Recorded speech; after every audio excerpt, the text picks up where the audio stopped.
তো দেখতে পাচ্ছেন রাস্তার এক পাশে কিন্তু দুই পাশেই বলা যায় দুই পাশে কিন্তু ঘের, আর মাঝখান দিয়ে সুন্দর এই পিচ ঢালা পথ, এবং পথের দুই ধারে কিন্তু অগণিত বাবলা গাছ, যে গাছগুলো এই রাস্তার সৌন্দর্যকে আরও বাড়িয়ে দিয়েছে।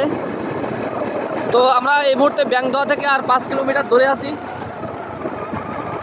তো সাতক্ষীরা এবং কালীগঞ্জের রাস্তা, সেই রাস্তাটা খুবই ভাঙাচোরা হওয়ার কারণে আমরা এখন সাতক্ষীরা যাচ্ছি ভেতরের পথ দিয়ে।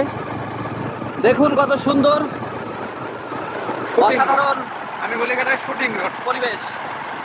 আসাদ বলছে যে এটা হচ্ছে শুটিং এর রাস্তার মতো একেবারে, আসলেই কিন্তু অনেক সুন্দর।